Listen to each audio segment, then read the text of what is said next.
Good evening, folks. It is Wednesday, June 25th. You're over the hump, and you are listening to the Empower Hour with me, Don Wyckoff. Now, if you didn't know, the purpose of this show is to teach people that it is never too late, and it's certainly never too early to take a different path, connect to your passions, and live this life to its fullest while staying true to who you are.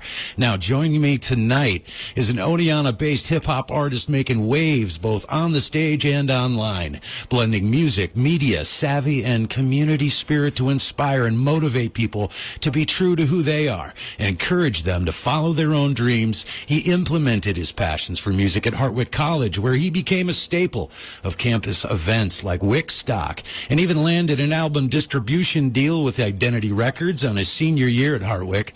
Since graduating in 2023, he has continued building his brand, releasing tracks and music videos, managing social media, and performing locally around Otsego County, right? Otsego County. Yeah. Now, I'm sure this will be a fun interview.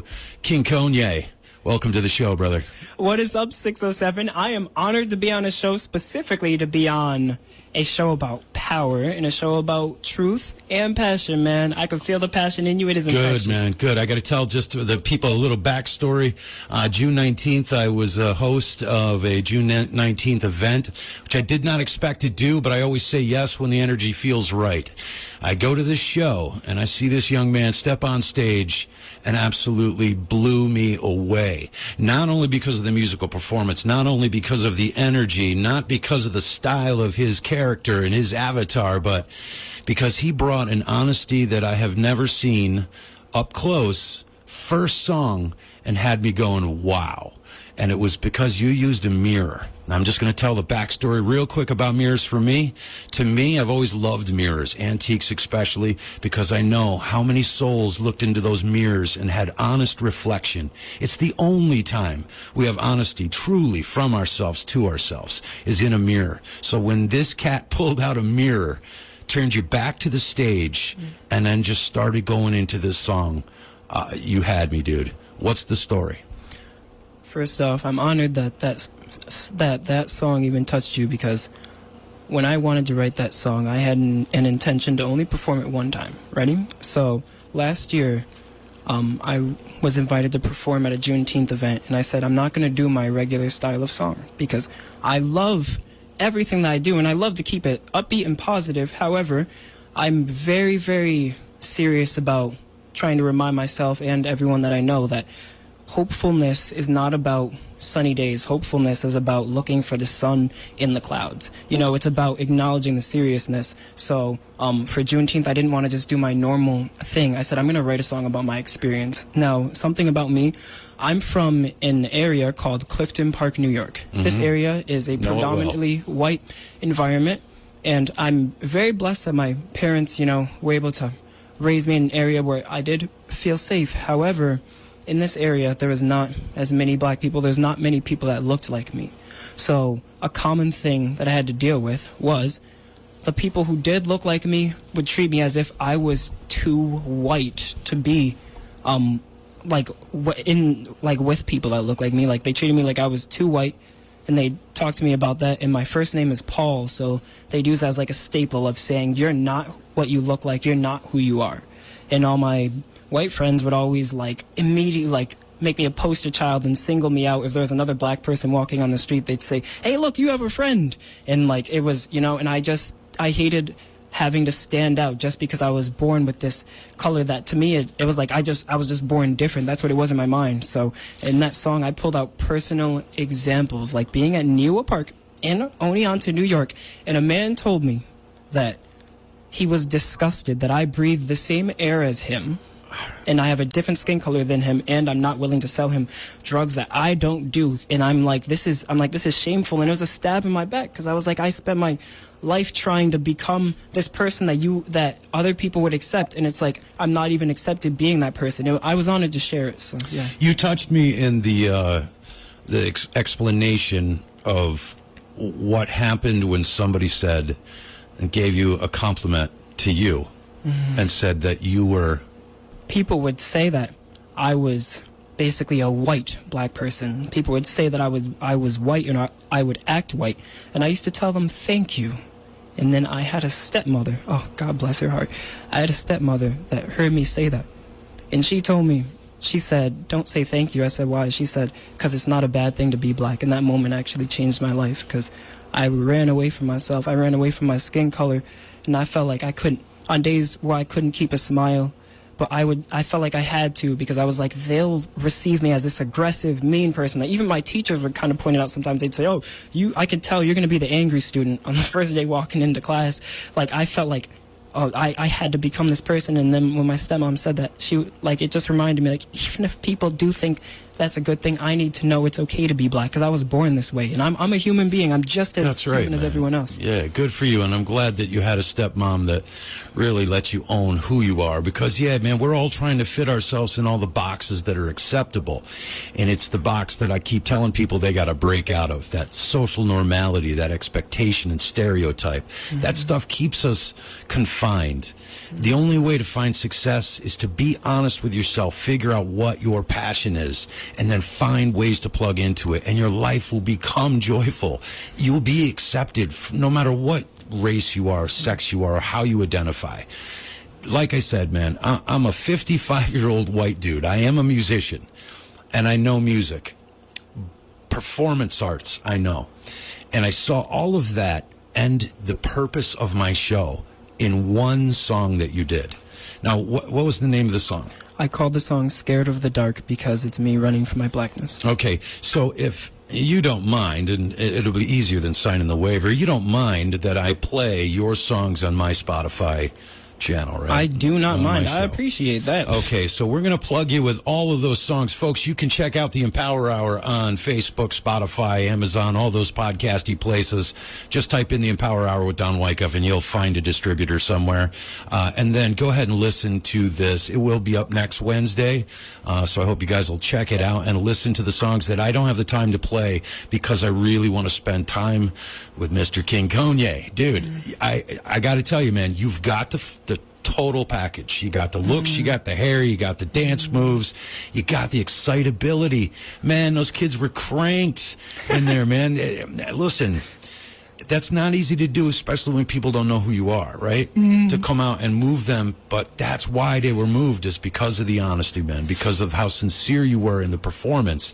And that, dude, there's so many stones that could be thrown your way for doing hip-hop even in Oneonta, right? And they have been thrown. Yeah, so. because it's like that. It's not. I've always said, if hip-hop came to Oneonta with somebody who was seriously good at it, they would do really well, because the college scene supports it, you know?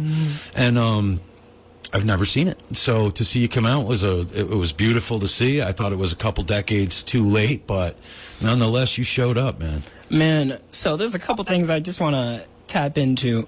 First off, I appreciate you recognizing that, the kids did enjoy it and they were dancing. I personally feel like there's something that happens when a kid is able to enjoy something. So us adults, we have so many different responsibilities in the world that give us this certain fear, to where we start telling ourselves, okay, I have to stay within these lines, otherwise I'll have to start back from square one, otherwise people won't receive me the same way that they have been. We basically spend our entire life trying to fit a certain mask. That box. We try to fit that box. And for a kid, they haven't done that yet, so all they know is being. They truly are a human being, not a human doing. It's not based off of what they do. It's not based off what job they have. They are human beings, and when they experience, specifically like an adult, when they experience an adult living in the fullness of their humanness, really appreciating who they are, bringing what's in here to the outside world, it's a breath of fresh air, and it allows them to enjoy it. It's almost like, for a second, when someone shares their honest self, we get to spend a moment in their imagination.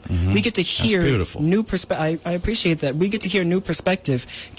We're all born with an imagination, and we all live all these different lives, but in here, in that creativity, lives a perspective on our experiences, and that is painted in our words. However, how often every single day do we not actually share the words that are in here? We may say words on the outside, we may say, how's it going? But often we'll say, how's it going? And we don't even mean that. We're hoping the answer is good. And if someone says it's not going well, everyone in an area will look at them and go, what? And sometimes, it takes that person to be willing to stand there and say, hey, it's not good. Or it takes that person who's performing, in the case that we met, to put a mirror up and rap to the mirror and turn my back to the crowd. I also turned my back to the crowd. They saw the reflection of you looking at you, and that is where we all connect, because we all understand the honest moments that are happening. You can't lie to yourself in a mirror, dude. There's no one there but you and yourself. So every thought that's coming through your head, unless you're delusional, is an honest thought, good or bad. And to be able to portray that is what I think grabbed initially the hooked people to want to see what is he saying, because man, what you were saying in the first a cappella version or a cappella section, and you followed it, you could hear the stress and the feeling of not belonging, and like being an alien and in a different world, and how would people accept you. We all have those things, man. So it's refreshing because we get to see a performer who's making a life out of this, who's talking about something we all go through, and that is how the following happens. That's how the people catch up with you. So this is really what I wanted to know. How long had you had the dream of performing? So, now that's a beautiful question. Now, I've had the dream of performing for 10 years. I'm from a musical family. My dad is actually the music professor at Siena College. And he, taught me and my siblings while we were young. He said, hey, music is almost this extra level of communication. So I always understood it as a way to communicate the things that we don't want to say out loud because we're vulnerable. It's a little bit easier to do in music sometimes, because when you have an opportunity to talk, when there's a set opportunity, aka a stage, you get to share something. I was a silent kid, and I would see on the screen on TV Green Day performing at Times Square, and I was like, wow, and they're saying things that you won't say in a regular conversation. They're actually going against the norm. I was so inspired, and I would write things in my notes. I still to this day do this.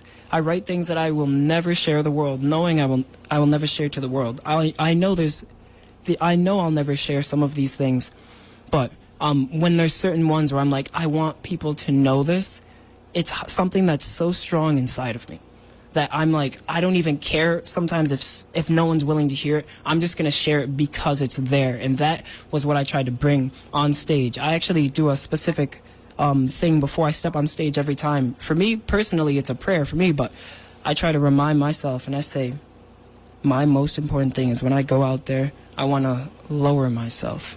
I'm not going up there performing for people from a high place. I'm going up there as a humble man, trying to give people the version of themselves that they don't want to talk about right now. And I want to be that, and I want to be the person that someone can look at and say, this is so stupid. I'm like, that's good. It's working because someone had a true emotional response. And sometimes we think something's so stupid, or we get insecure about something because deep down we feel something that we know we want to feel that we feel like we can't feel. So that's what it always has been to me. It's been that moment to step up there. You're validating the listener's emotions, man, when you were that raw, and I think that carries through. I was able to look. You've got a few music videos up. We're going to talk about that, where that all happened. But I was wondering so how old are you now? I'm 25 right now. 25. So at 15 is when you started dreaming of performing. And you said Green Day. I love Green Day, and it's mostly because I love punk too, Punk's always been about rebelling and saying the things nobody else has the balls to say, But it's very rarely their own insecurities, although they did start to carry that in the trend of their music.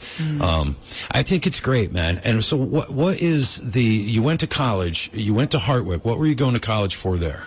So before I went to Hartwick, I went to SUNY Potsdam to study music. Oh, good. And I found out I didn't want to study music there. I wanted to study business and be musical because it made it less of an expression thing, and it made it more formulaic. So I was like, no, I don't want to do that. So I studied business and marketing. Man. Good. So that is paying dividends right now.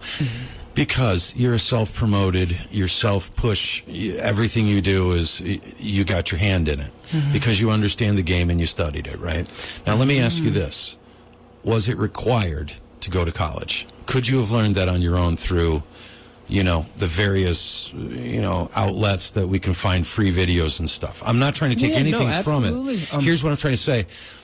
If there's a passion in you and I'm sure you've used it multiple times, used YouTube to pull up a solution to a problem you were having, right?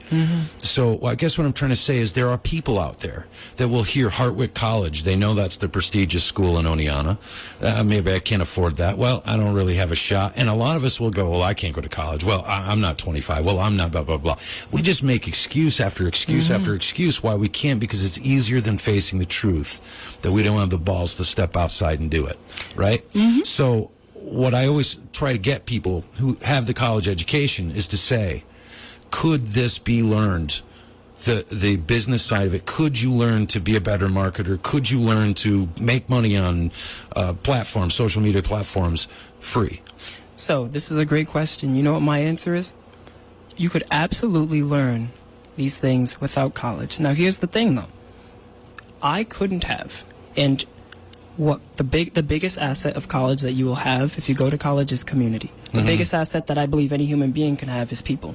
It's community. It's people to teach them. I just posted about that. So way deeper than what I was just sitting in class learning about was the fact that the people who were talking to me were industry professionals. A lot of those professors had worked in a field, and then they're now talking to you about how to approach something. You could learn the information on your own, but being mentored. I had this I appreciate this man so much. Evan Jagels, he was a mentor of mine at Harvard College. He was an active touring musician. It is an active touring musician. He tours the world, not just the country. And after class, every day he had music business class. I would talk to him and I'd show him things I was working on. I'd say, how do you think I should go about this? I even sent him draft of what my contract was for my distributor, Identity Music. I said, hey, does this look good? Is this a good idea? Is this a bad idea? Like, I appreciate guidance, because my whole thing about humility is the fact that people have things to teach you. Even people that you think know less than you could teach you more than you know already. So the magic of going to college is being in that community. If you have a trade school where there's people who directly work in that field, go there. If you have an online community with an online coach that you have access to, learn from them. And when you go to your job, you're also in a collegiate style of setting, because you're going to be learning from your bosses, you're going to be learning from your managers, but you just have to have your eyes open and you have to have your ears open. For a lot of people, they don't open up their ears that type of way at that age. So college is really good for a lot of people to have the structure that they're familiar with, and it allows them to start realizing they're in this real world. Because up until that point, you just do what you've been told. Yeah, and you know, the thing, I'm glad you said this in the way you said this, okay? Because I don't take anything away from college, because I also would encourage college if you know exactly what it is that you want to do. But if you're like most students will come out of high school, most don't know what they want to do.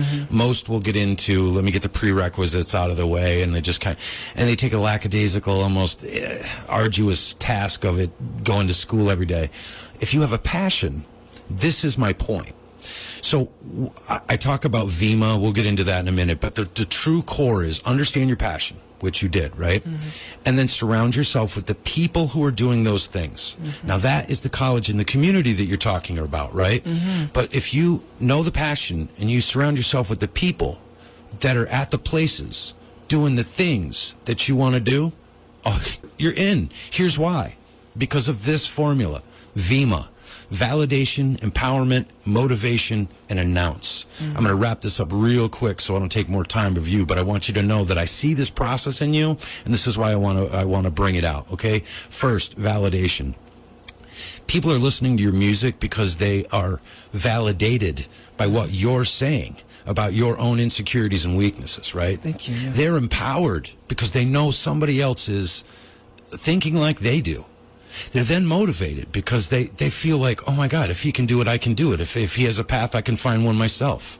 Well, now I just need to announce around the people who are doing the things that I love at the places that I love to do it and doing those things. And as soon as I announce, if they like me and they see that same vibrational energy, it feels good to be the conduit to connect people with opportunity, and that is how it rolls. That's how you connect. So yes, in a college setting, you already have that community set up. I've always told people, you know, if you don't have the means, if you don't have the time, whatever that is, shortcuts are what I specialize in. Because here's a gig. I don't have a degree in Psychology 101 or any of the psychology stuff. but for free I was able to get from Cambridge University the video of every class this dude was giving in a video series. Cambridge University was giving out for free, 101, right? So I got to understand people better, helped me to be better with people. I didn't get a degree, but did it change how I approached life? Absolutely. So, after your school experience, how do you decide that, all right, I'm going to start recording? Did you have the recording opportunity there? Did you have studios just gifted to you? Did you have to create this from the ground up? I definitely created it from the ground up. I am someone who believes that with whatever you got to do what you can. You got to do with what you have. So I started recording first when I was 17. I was just so eager to get these things off of the paper into, honestly, my ears. I just wanted to hear them back. And I started recording on my phone. The quality was trash, I'll tell you that. It doesn't matter. I get about 1,000 of them on mine, too. I was just a man trying to do his thing. And then I eventually started using, software for recording, and, it was a hard process learning how to mix the music, learning how to master the music, but I really do enjoy the creativity. And the process of learning and making you better, you could hear it immediately. Oh my God, as soon as I threw this filter on, as soon as I did this thing, it got better. And that learning keeps the perpetual motion going, right? And a lot of the passion, I find that this is the one thing that's like so in common with everyone's passion, is that we get like almost addicted to the feeling of learning and the feeling of progression. And this is part of the good thing about having mentors around you. People who are in the place that you want to be at will tell you, hey, it's okay to fail. They'll be like, you're actually supposed to fail, to be able to learn. Literally. So when I got to Hartwick, I was still trying to make the most out of what I could, and I started recording first in my dorm, then I'd start recording in like practice rooms with my best friends there, Love Lagoon and Skins. They're artists, they're also like my closest homies, and we do whatever we could. Then COVID hit and we weren't able to be around each other while we were recording for a little bit of time. Then in the final few years, when the mask mandate opened up, there was a radio studio that no one was using, and it still saddens my heart. Not too many people used it up in, throughout the point that we were there. But it's a whole music studio. It's a whole recording studio with equipment. We would bring our own equipment in there, and I personally called it our time capsule. Because this was a place where creative ideas were alive. This was a place where there's no judgment, and we'd record things. There was nights that we actually spent in the studio where just because the homies would support, they'd, we'd sleep, like kind of chill on the couches while one person's finishing. And it was just, we learned how to support each other, and having that environment taught me that the space is almost everything. Because, a big part of our ability to be ourselves is our environment. Now, that doesn't mean you can't be yourself in certain environments. However, it means that you can create an environment for yourself to feel comfortable. Absolutely. Absolutely, man. I only say that I practice teaching people the shortcuts of connectivity because it's a very simple process. And I just keep harping it on the show because I hope that anytime somebody hears it, that it reminds them the process of life change is simple when you decide what your passion is. Once you figure that out. And then when you break down, why is it that I like this thing? You start to see other opportunities that you never even thought of that connect you. It took me a long time to realize I'm an entertainer, not just a singer. I spent 20-some years being a lead singer of a metal band, and then found no satisfaction in it anymore. It wasn't even about the expression. I felt like I was performing as a character, so there wasn't really me in there. And as soon as I realized it, I just said, well, maybe it's not music. And then I went to comedy, and then I went to acting, and then I just started doing radio and everything I wanted to do to see what is it. And now I know what it is. It's informing, giving information through all mediums, whether it's art or music or comedy. I'm always trying to give a message to say something in that. You dig? Well, I know you dig. Yeah, it's so important that you were willing to ask yourself those questions, because this was something that I always ask myself about music. I say, hey, I remind myself I can stop doing this any day that I want. I can stop. I tell myself I'm not just doing this so I can get to where I always wanted to be, because sometimes where we wanted to be changes, and that's okay. So me asking that, I realized what is the root of what I enjoy, and what I enjoy is the communication. I am a communicator. I am not someone who likes to sit in huge rooms of people, ironically.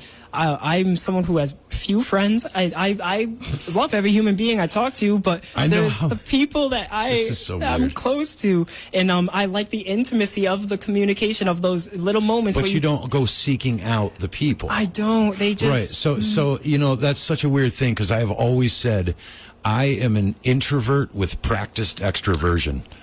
That was bars, by the way. I know I am that exact same way. Yeah, dude. Right. It's like, and a lot of the guys that I know that do the things that I do are exactly the same way, right? We love to communicate. I love meeting people, but my happiest is by myself. Writing, thinking about what my next moves are going to be, or, learning something new. It's just, I metal detect, so I'm by myself a lot of the times, too. So I have a theory about this, because I noticed a lot of, especially really big musicians, have anxiety. Sometimes the most quiet people who spend a lot of time thinking are the people who have a lot to say. So what happens is, like, for me, for example, when I was a kid, I was really silent. My younger brother would be the one who was kind of like, who would advocate for me and speak up for me and everything. But I was sitting there kind of interpreting. And, there's times that we're sharing our interpretations, and there's other times where we're actively interpreting. We're actively thinking and asking why in those questions. So all of a sudden that builds everything that you want to share with people. And the extroversion really ends up being me, just being so excited to have a chance to share these things that I'm thinking about. And that's also why it's important, the community that you have around you, specifically the close community, the friends that know how deep your heart really goes.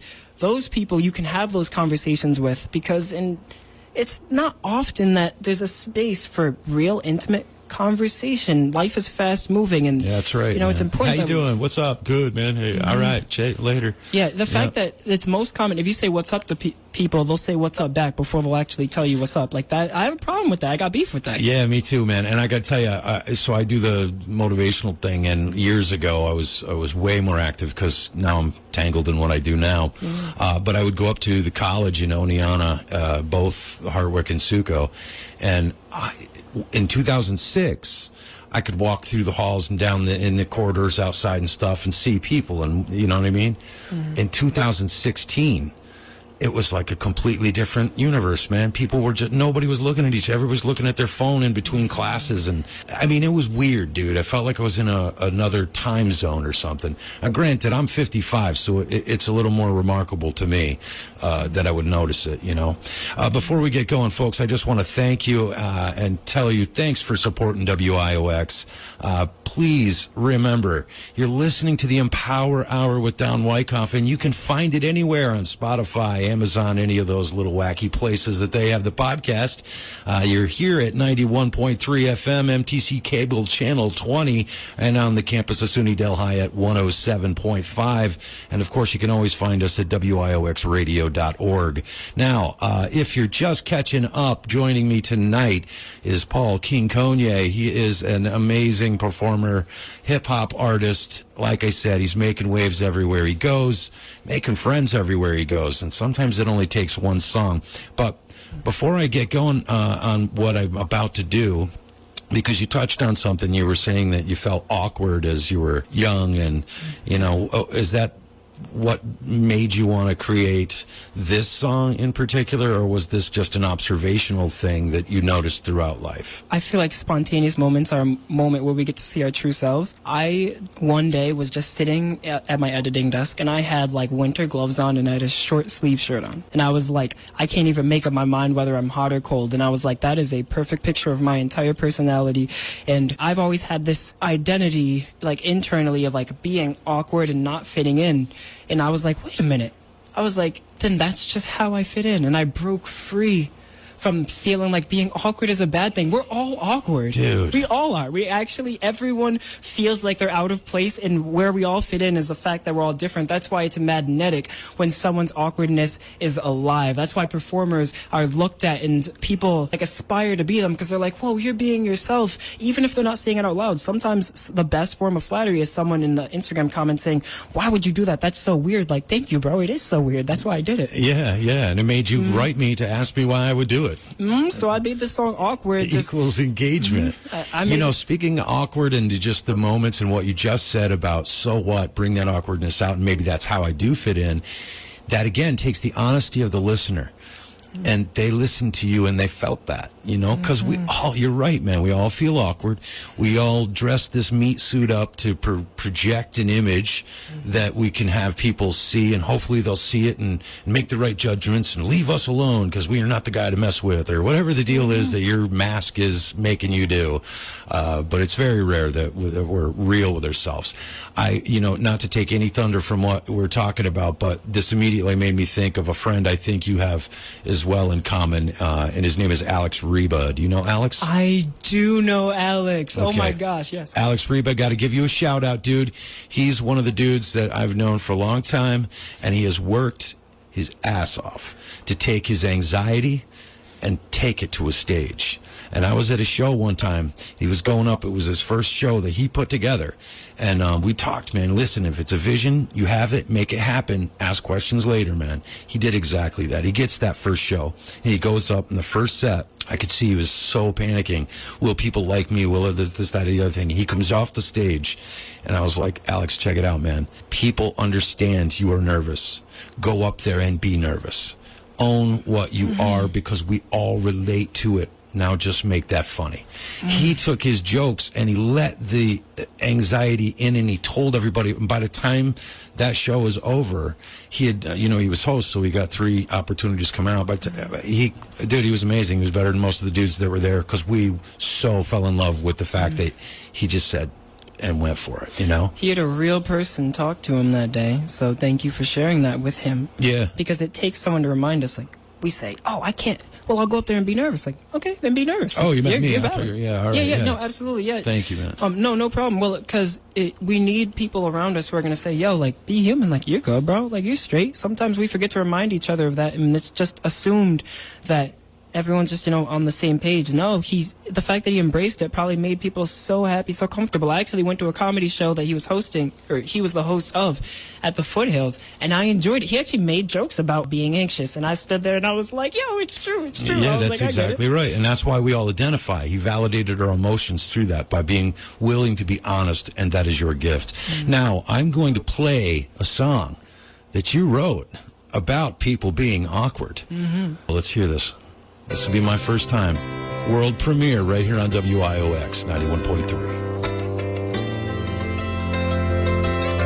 Well, I got to tell you, I am honored to have that be the world premiere of King Konye's Awkward.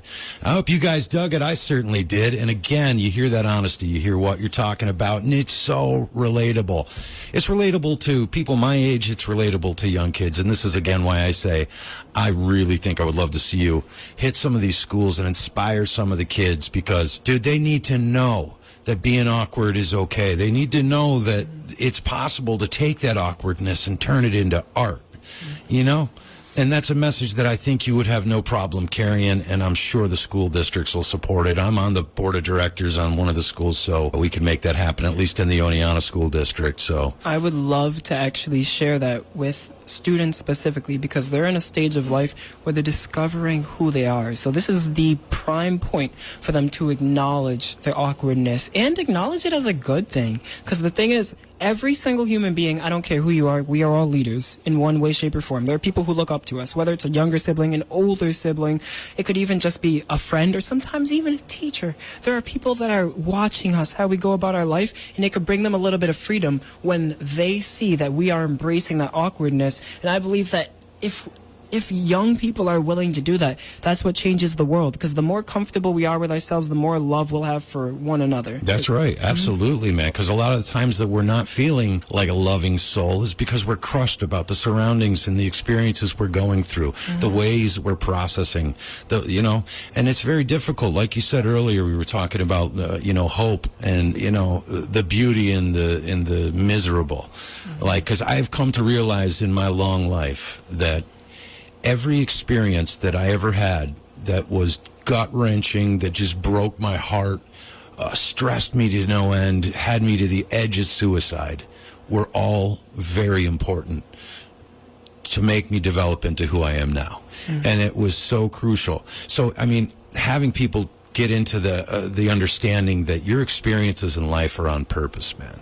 They're either what you've created or what you're needing.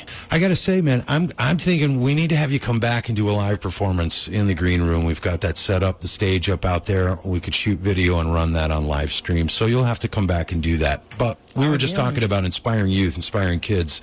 The reason I bring that up is because there are a few teachers and a few speakers who came into the school when I was young. Briefly, I was diagnosed in 78 with ADHD. Everybody says they got ADHD to just cover up a little thing.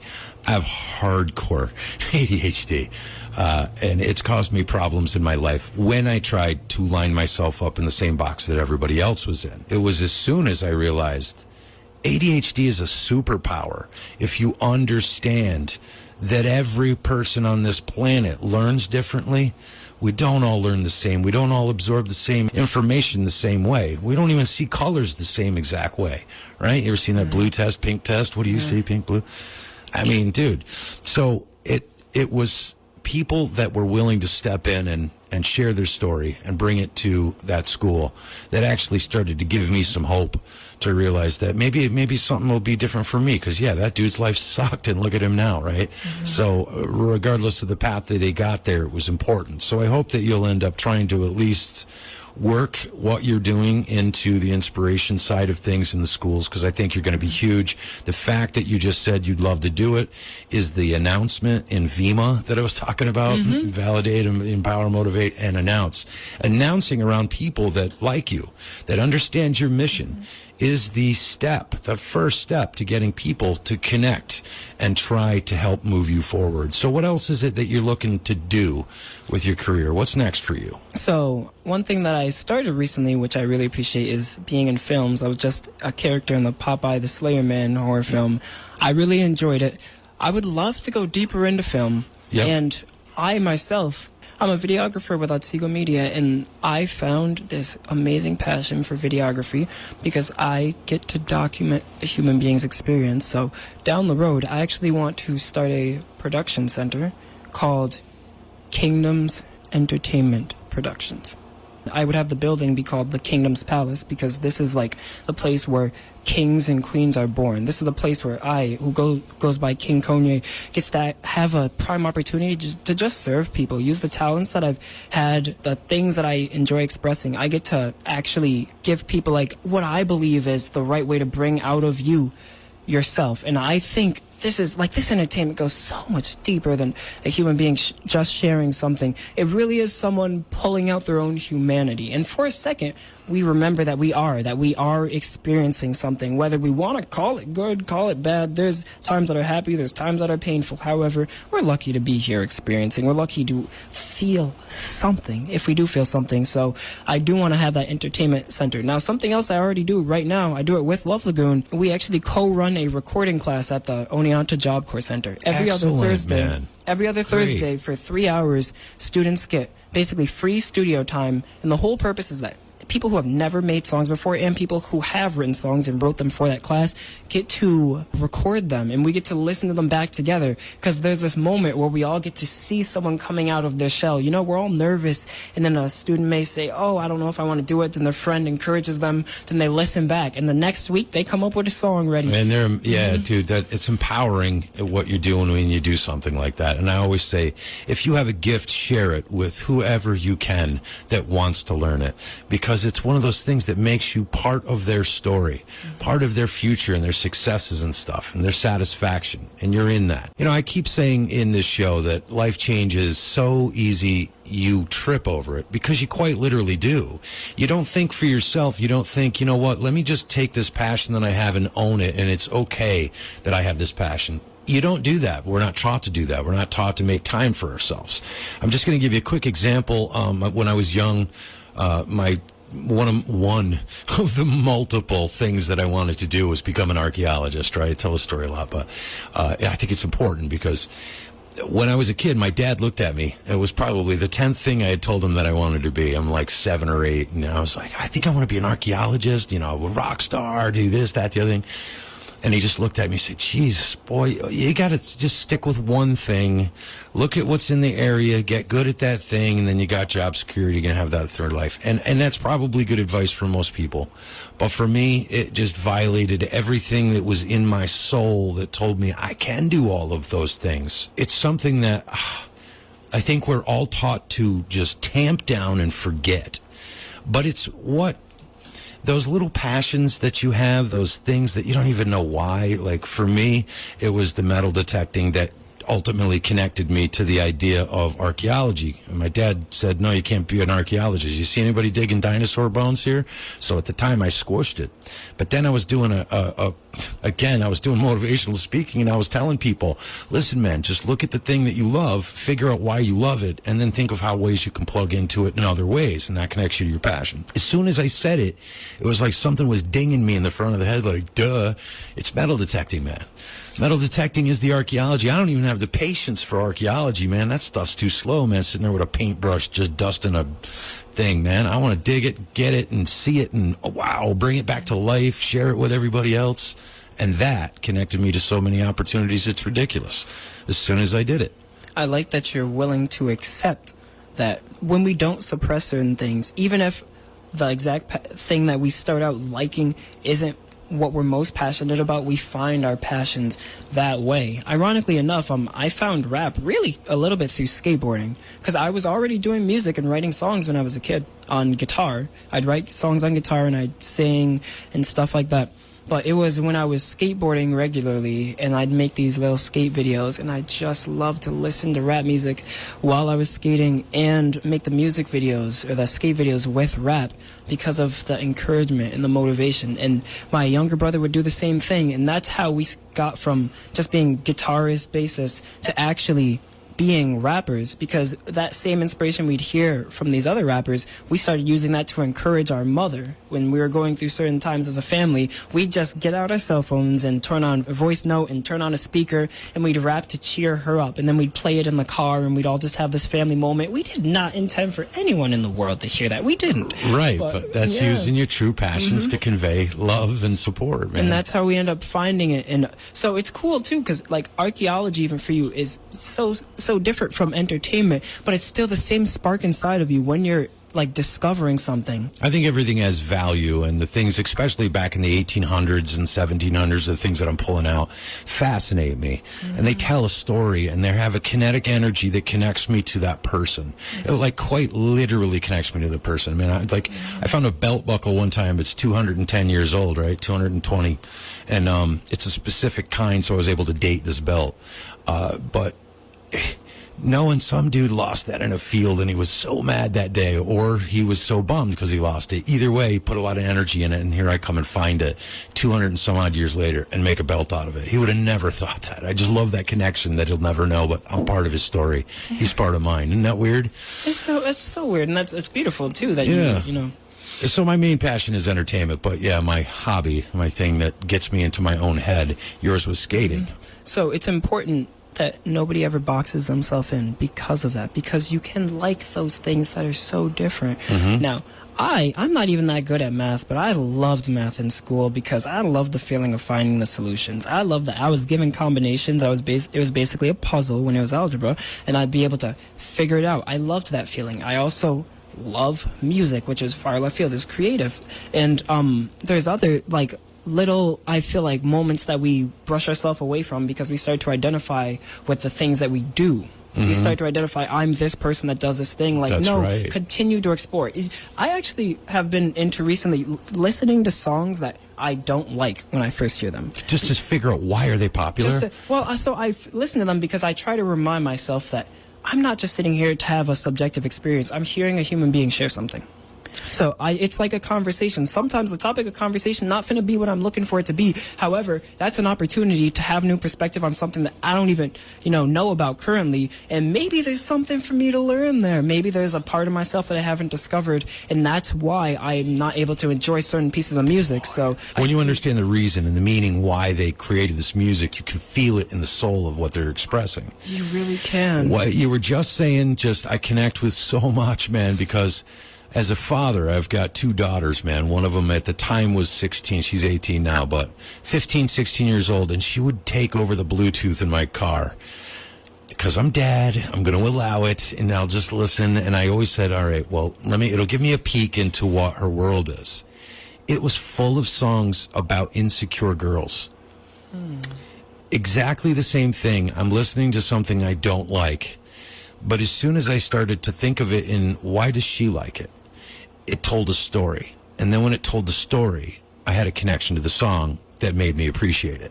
So again, you're right. You know, if you're open to understanding, and I've always said, I'll go to any live club. I don't care if it's bluegrass, country, blues. I don't care what it is. I'll go to any live performance because to me, that's where the energy's at, the real energy, you know? Mm-hmm. And again, when people see your videos, when they listen to your music, they are only going to get about 10% of the actual energy that you put into your stage performance. And I just want you to know I'm not blowing you up, dude, just because you're on my show. I'm telling you, there's a reason I had you come on the show, and it's because I felt it, man. Mm-hmm. And when you move, you're a 25-year-old black singer, and you're moving a 55-year-old white dude with what your honesty was, and then brought it home with the energy of the performance, dude, it's a no-brainer. You're going to do anything you want to do. And I hope you continue knowing that, you know, because that's a lot of times, like you said, it's easy to get defeated. It's easy for your brain to let in the naysayers or the people that would be like, come on, man, hip hop's washed up or whatever their thing is going to be. Ignore it. Keep doing what you do because you're great at it. Well, thank you for that validation, because it's always silly to me. I'm always beating myself up if I ever feel like, I felt like I could have given the crowd more, which I always feel like, because, you know, it is so important to me that I can at least, you know, like basically break down these barriers in myself just so that people can feel something. Like, I'm not just up there trying to be hype about something that I've already sung a bunch of times, something that I felt that I documented in a microphone. No, I'm there so that other people can hopefully like feel that freedom from an experience. And, you know, emotionally it could be taxing. Like performance prep is a lot, and we're also hard on ourselves, not even just entertainers, actually, because this is any human being, anything that we genuinely care about, we're the hardest on ourselves about it. We really are, because we want to do something for other people. But I always try to remind myself, like, you know, even if you weren't able to do nothing for other people, at least you're able to be a part of their human experience, and sometimes that's enough, you know. Yeah, dude, that's heavy. Yeah, I wish I had that mindset a couple of months ago. I did. I see your puzzled face. Yeah, well, because a couple months ago, like, I feel like there's a story that I have to ask. Well, yeah. So here it is. We, you know, you were talking earlier about you have a preparation before every show. So do I. I never hit the stage without spending days beforehand scoping the stage, seeing it, sitting in the audience seat to see the stage level, to see. Dude, I'm so anal about that. It's crazy. So I go to the show. I got my song that's going to bring me in. I know what I'm going to do. This is comedy, by the way. And the song was important to set up the first part of the jokes. All right, so it would have worked, but we had the worst luck. More people came than we're supposed to, right? So they moved the room from the smaller loft to the atrium. I had been visualizing everything, how many steps it would take me to grab that mic and say, how you guys doing? You know, get him piped to the exact point of the song. So that everything changed. And that just completely threw me off my game. I had a miserable set. I couldn't connect the jokes right. The energy was so flat. I could feel I was letting myself down. I wish I would have had that mindset that, hey, man, at least I'm a part of this experience that they're having, and could see the freedom in that, and could have allowed myself to do what I told Alex to do. Just let it be. Make a joke out of the fact that it all fell apart. Would have been a better move than what I did, which was try to force through everything I had regimentally done to make the set work, and it didn't. And that was a hard one, because I don't usually fail on stage. You know? Yeah, no, absolutely. I know exactly what you're saying. And, you know, the good news, of course, the reason to give yourself like grace about that is the fact that those people had that experience regardless, and we're thinking about how good it could have been. What could have been is something that actually never exists. What is even if we don't think it's good enough, the fact that it is good enough. I just want to say that. I mean, I don't know, maybe a million people would try to argue with that, but the fact that you did it, like you made that moment. For my own self, yeah. But it was also, again, when I said earlier that, even these bad, horrible things that happen in my life, I'm very grateful for every one of them, from deaths to near overdoses to attempted, because they shaped me, and they put grit to my character to be able to do those other things that I want to do. So, hey, we're getting close to the end of the hour, folks, and I want to thank you guys for hanging out with me every week on the Empower Hour. Like I said, you can check out all the shows if you haven't heard them over on Spotify. Empower Hour with Don Wyckoff. You can find it on Facebook, TikTok, all the other social media platforms. I am horrible at putting them all together, but I've been working really hard to try to do it. One of the things I wanted to tell you, serendipitous moments, we talked about it earlier. But I don't want to leave without saying, weeks ago, folks, I talked about how I was trying to move forward in the social media thing and try to get my message out there more, and make some more money out of it, and be able to do what I want to do with my life. And I realized what my shortcoming was. I don't know how to do social media. I don't know how to get the camera angles and the things. And I've done videography, self-done, filming bands and things like that, the way I think, but I never went to school for it. And I knew I have a shortcoming and I need help. And all of a sudden I walk in and I see this guy who's obviously got social media figured out. He's got the cameras, he's got the look, he's got the attitude, every last moment documented for that sliver of material that might go on online, and then sent me, before I could even remember that I did the show, you sent me a commercial of yourself and me on the stage, and I can't even believe it was that fast, and put it together. So I am hoping, and this is me announcing, okay? This is me announcing.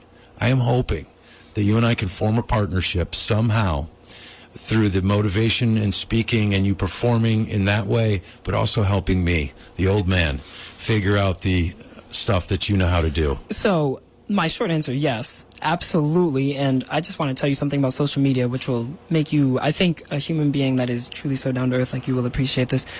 The magic of it is that it's just a means of communication. So all we're doing is reminding ourselves, what is it that we have to say? And not only how are we going to say it, but how is it that someone could hear it? How could someone understand what I have to say? And that's where the theatrics of performance or being an entertainer, a singer, and a radio show host, a comedian, that's where those things come in handy, because you know how to bring something to life. Social media is just little short clips of bringing... It is, but the stuff that I admire the most are the things that I see myself creating. I don't quite know how to get there yet, but we'll talk more about that. Folks, thank you so much for hanging out with me. I'm going to...